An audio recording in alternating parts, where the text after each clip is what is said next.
এ তানিয়া, তানিয়া, এই কি করতেছিলা? আমাকে একটু দাও না। এটা ঘটনা কি জানো?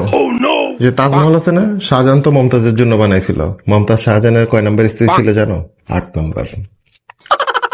জানি। জানো? বাজুরা মাস্তানি সিনেমাটা কি দেখছো? না। আরে মাস্তানি বাজুরাওয়ের 2 নাম্বার স্ত্রী ছিল। আর ওই যে কি বলে তোমার অমর প্রেম কাহিনী যোধা আকবর, যোধাবাই ছিল আকবরের 3 নাম্বার স্ত্রী। তাই না? তো এইসব আমাকে বলে তুমি কি বুঝাইতে চাইতেছো? না, কি আর বুঝাইতে যাবো, ইতিহাস সাক্ষী। প্রথম বউয়ের সাথে কারোই প্রেম টেম হবে না। কি হয়েছে? কি বললা তুমি? ইতিহাস? তুমি আমার ইতিহাসের পাঠ শিখাইতেছো না? হ্যাঁ, ইতিহাস কি সাক্ষী? ইতিহাস আরো অনেক কিছু সাক্ষী দিবে, ঠিক আছে? তোমার আমি ইতিহাসের সাক্ষী বুঝাইছি, ইতিহাস সাক্ষী।